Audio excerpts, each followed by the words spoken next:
क्या NAC और glutathione एक ही चीज है? और एक ही चीज है तो ग्लूटाथायोन बॉडी में क्या करता है? क्या ये उतना खतरनाक है जितना कहा जाता है? क्या ये सिर्फ रंग गोरा करता है या इसके और भी इफेक्ट्स हैं? ये एक बहुत कॉमन क्वेश्चन है और आज अपनी वीडियो में मैं ये सारे पॉइंट्स डिस्कस करूंगी। तो स्टार्ट करते हैं NAC से। NAC N-एसिटाइलसिस्टीन, ये एक अमाइनो एसिड है जो ग्लूटाथायोन बॉडी में बनाता है। ग्लूटाथायोन एक्चुअली में क्या है? ग्लूटाथायोन एक एंटीऑक्सीडेंट है। एंटीऑक्सीडेंट अगर आप देखें तो आपके सारे मल्टीविटामिन्स के बॉक्सेस पे भी लिखा होगा। तो ये एंटीऑक्सीडेंट क्या होते हैं और ये आपकी बॉडी में क्या करते हैं? एंटीऑक्सीडेंट आपकी बॉडी में फ्री रेडिकल्स को खत्म करते हैं। फ्री रेडिकल्स वो आयंस हैं जो आपकी बॉडी में फायर क्रैकर्स का काम करते हैं। जैसे फायर क्रैकर्स हर जगह तबाही पहुंचाते हैं, इस तरीके से अगर फ्री आयंस और फ्री रेडिकल्स आपकी बॉडी में मौजूद होंगे तो वो रंग काला करने से लेके कैंसर तक क्रिएट कर सकते हैं, क्योंकि वो आपके बॉडी के सेल्स, इम्यून सिस्टम और हर चीज को डिस्ट्रॉय करते हैं। एंटीऑक्सीडेंट्स आपकी बॉडी में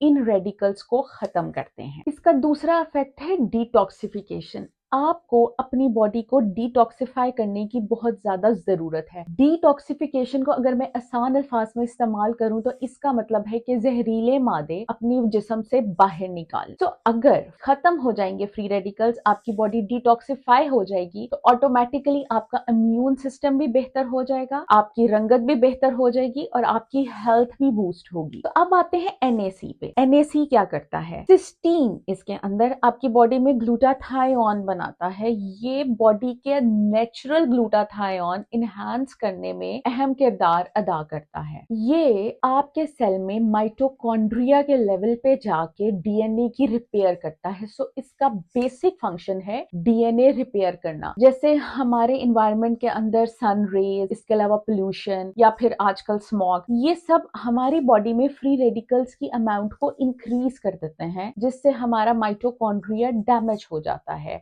सिस्टीन ग्लूटाथायोन बनाता है। ग्लूटाथायोन जाके माइटोकॉन्ड्रियल लेवल पे ये सबको रिपेयर करता है, यानी DNA रिपेयर करता है, जिससे ऑटोमेटिकली आप अंदाजा लगा सकते हैं कि आपकी बॉडी में इन्फ्लेमेशन खत्म हो जाएगी, डिटॉक्सिफाई हो जाएगी और इसके अलावा ये आपके मेटाबॉलिज्म को इनहांस करने में भी अहम किरदार अदा करता है। उम्र के साथ साथ जो असरात आ चुके हैं ये उनको रिवर्स करने में एक इम्पॉर्टेंट रोल प्ले करता है। लेकिन इससे ज्यादा इम्पॉर्टेंट क्वेश्चन ये है कि ये क्या नेचुरल डाइट के अंदर है? अगर है तो किन ग़िज़ाओं में ये ज्यादा है, किस अमाउंट तक लेना चाहिए और किन सप्लीमेंट्स की सूरत में इसको लेना हेल्दी है? कुदरती ग़िज़ा की बात मैं इसलिए कहती हूँ कि अगर हम अपने बच्चों की ग़िज़ा में इसको शामिल करें तो बचपन से ही उन्हें ये चीजें लेने की आदत होगी। तो नेचुरल डाइट जिसके अंदर ये दो बहुत ज्यादा अमाउंट में अवेलेबल नहीं है पर काफी अमाउंट में अवेलेबल है, तो माय फेवरेट एग्स, अंडे, मछली और गोश्त। इसके अलावा अगर सब्जियों की बात करें तो शलजम और लहसुन और अदरक के अंदर ये सबसे ज्यादा पाया जाता है। डेयरी के अंदर सबसे ज्यादा योगर्ट और चीज के अंदर इसकी अमाउंट ज्यादा है। लेकिन जैसे कुछ ग़िज़ाओं के अंदर ये बहुत ज्यादा है, इसी तरह कुछ ग़िज़ाएं ऐसी हैं जो इसकी नेचुरल अमाउंट को भी कम कर देती हैं। तो वो ऑल डाइट जो रिफाइंड और प्रोसेस्ड फूड है, जिसके अंदर हाई शुगर कंटेंट है, हाई सॉल्ट कंटेंट है,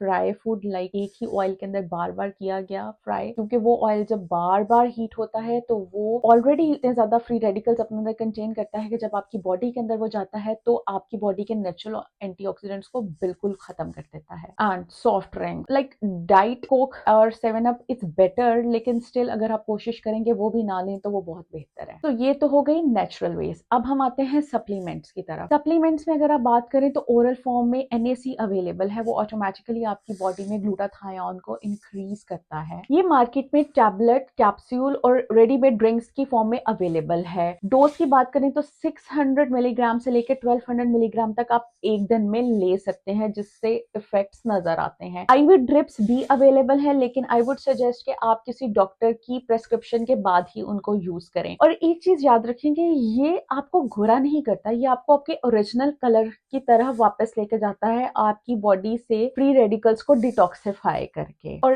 एक प्रिकॉशनरी मेजर्स ये है कि जो भी हामला खवातीन है यानी प्रेग्नेंट वुमेन और वो जो ब्रेस्ट फीड कर रही हैं यानी बच्चों को दूध पिला रही हैं, वो प्लीज ये ना लें। और अगर आपके चांसेस हैं कि अगले 3 to 4 months में you are planning to conceive, तो भी इसको अवॉइड करना ही बेहतर है। इसके अलावा अगर आपका कोई स्पेसिफिक क्वेश्चन हो तो यू कैन DM मी, आप कमेंट कर सकते हैं, आई वुड डेफिनेटली रिप्लाई। और अपना बहुत बहुत ख्याल रखें, क्योंकि अगर सेहत है तभी जिंदगी है, और खुश रहें। Have a good day.